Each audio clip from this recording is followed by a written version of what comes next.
Hi everyone, welcome back to the Property Finance Podcast. And what I want to do is, as part of our sort of FAQ series, which has been going on for some time now, is I want to mix it up a little bit and do kind of a mini series within the FAQs of beginner to advanced on development finance. And depending on how that does, we may cover bridging finance, commercial mortgages.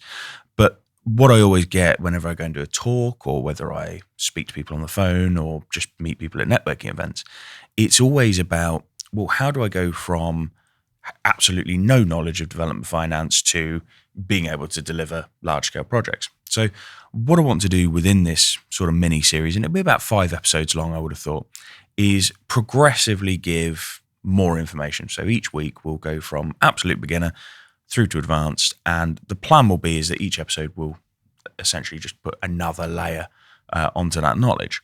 And what I want to do as part of this series is not necessarily deep dive into every single aspect of development finance, but just give enough knowledge in each one that should someone listen from 1 to 5, they would have enough knowledge to be able to sort of know their way through development finance pretty well. So episode 1 is basically beginner. So this is absolutely no knowledge of development finance. This is, you're completely new to it. You've never used development finance before. You've got no idea what development finance is. You've maybe done a couple of buy-to-lets, maybe not even that. So what I want to cover off is, what is development finance? So essentially, development finance is kind of a extension of bridging finance, I guess, is the best way of describing it. So for those of you that have used bridging finance before, you'll be aware that bridging finance gives a proportion of the purchase price or market value. So much like a buy-to-let mortgage or a commercial mortgage, it gives probably up to 75, maybe 80% of your purchase price or your market value. What development finance does is it takes it that one step further. So what happens is, development finance gives you a proportion towards the purchase, but then what it does is it gives you a facility to complete the build. So normally what will happen as a rule of thumb is, on development finance, you might get 60, 70% of the purchase, and then you get 100% of the build costs released in arrears. What we'll do in sort of later episodes is we'll talk about what those funds in arrears actually mean. So what happens is, development finance comes in, gives you that portion towards the purchase, gives you that sort of 100% of the build. And the reason why they give you 100% of the build is because development finance lenders like to be in control of the full build. So they don't want to lend you 60, 70% of the build, because obviously if there's a shortfall of funds or something like that where you can't complete the build, they don't want to be left with an asset that can't be completed. So their biggest thing is making sure that you have enough funds to 100% complete that project. Now, if there's cost overruns and things like that, then obviously, again, we'll talk about that in later episodes, but you would have to look for alternative finance for those cost overruns potentially. What also happens with development finance is they also like to lend you a contingency. So what happens within those build costs is, if you come forward and you say, right, I'm doing a refurb, for example, that refurb's going to be 150 grand. What would happen is the development finance lender would want to lend you 165,000, because what they would do is they would lend you the 150 plus a 10% contingency, so plus 15 grand, so totaling 165,000 in total. They would want to lend you that so that you have 10% for unforeseen circumstances, cost overruns, that kind of thing. So they want to be able to lend that little bit more, obviously, to cover that. If there are more cost overruns than that, obviously that's where you have to put your own money in and things like that. What does development finance actually cover? So it would cover anything from light refurbs all the way up to new build developments. So that's light refurbs, maybe a flip, something like that, through to a heavy refurb, which is maybe the conversion of a house into an HMO, because they tend to obviously bring with them higher development costs. Then you've got things like commercial conversions, which they would obviously look to cover. You've got potentially commercial developments. So maybe if you're looking at building warehousing or converting warehouses into something, then again, that's where that would come in. They also cover new build developments as well. So they would cover anything ground up. So whether it be a high-rise block of flats, whether it be 10 new build houses, they would look to cover that as well. So development finance encompasses a whole range of sins, and it will cover all of those within that product. The last bit I want to touch on is a podcast that we did fairly recently, which was where we spoke about the funding triangle. Now, there's a couple of different variations of the funding triangle. So for the purposes of this series, you've got the funding triangle, which is my concept, which is talking about experience, assets, and money. You've got the funding stack, which is talking about how your funding is actually stacked together. So that might be senior debt, it may be stretch senior debt, it may be mezzanine finance, equity finance, junior debt. All of that creates your funding stack. And we'll cover that obviously in a later episode as well. In terms of the funding triangle, so what we're covering off here is, and obviously there is a whole podcast episode about this already, but you have these 3 points. Now, if you imagine actually that there's a circle on each of these 3 corners of this triangle, you're going to have crossovers within that. Now, if you imagine at the top of the triangle, you've got your experience. So this is, have you ever done developments before? Has your builder ever done developments before?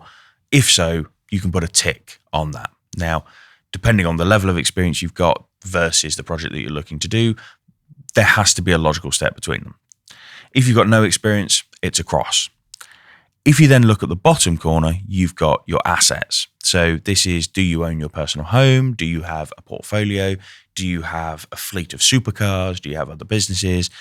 Lenders are going to want to take things like personal guarantees, debentures, which again, we'll cover off in the next episode. But this security that they're taking, they're going to want something to back up that loan. So when they're taking personal guarantees, there needs to be some assets to back that up. If you've got assets, again, it's a tick on that corner of the triangle. If not, it's a cross. Then the bottom left-hand corner of that triangle, you're talking about money. So this is what is your personal funds in this deal. So have you put 100 grand of your own money into this deal? Have you put 50 grand of your own money into this deal? Have you refinanced an asset and put £500,000 into this deal?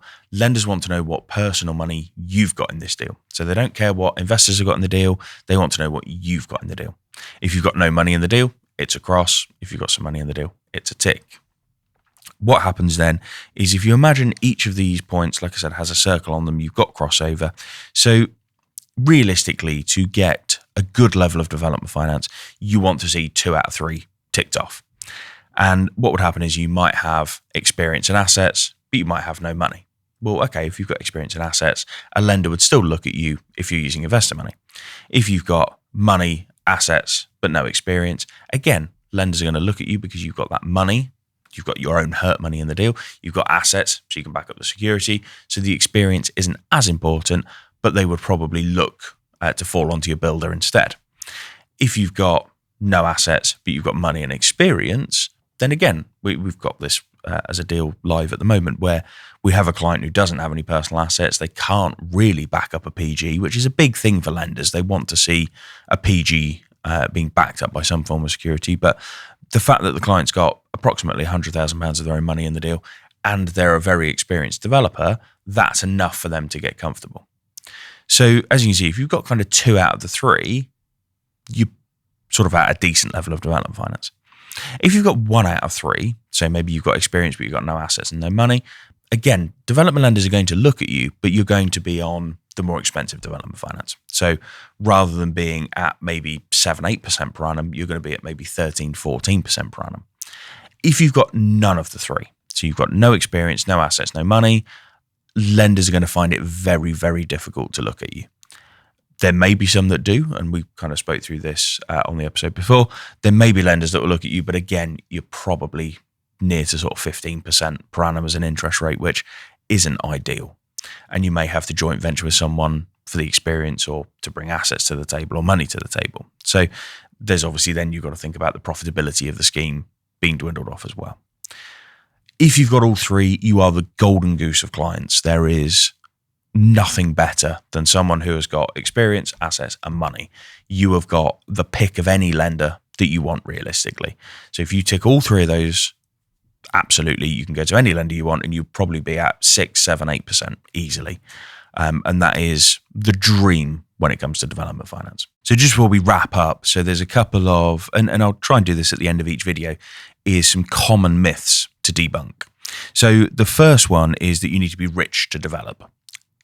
It's a myth. You don't need to be rich to develop because we deal with clients who have got no assets. We deal with clients who've got no money. We deal with clients who are literally leaving their 9 to 5 at 30 grand per annum as a salary, moving into developments. So by no means do you need to be rich to develop. You don't need to have a huge pot of cash to one side. You don't need to have millions of pounds worth of assets. You don't need to be part of the 1% in order to develop. And then the second myth that I want to debunk is that development finance is only for big builders. It's not by any stretch of the imagination. We deal with complete newbies all the way through to large-scale developers who are delivering 200, 300 units a year. We deal with everyone in between. So I think the smallest project we've ever done was a small single build development. Obviously we've done smaller in terms of refurbs and things, but if we're talking about new builds, it was literally just a single, I think it was 1 or 2 bedroom bungalow, new build. The biggest we've done is 188 units, which pretty significant development.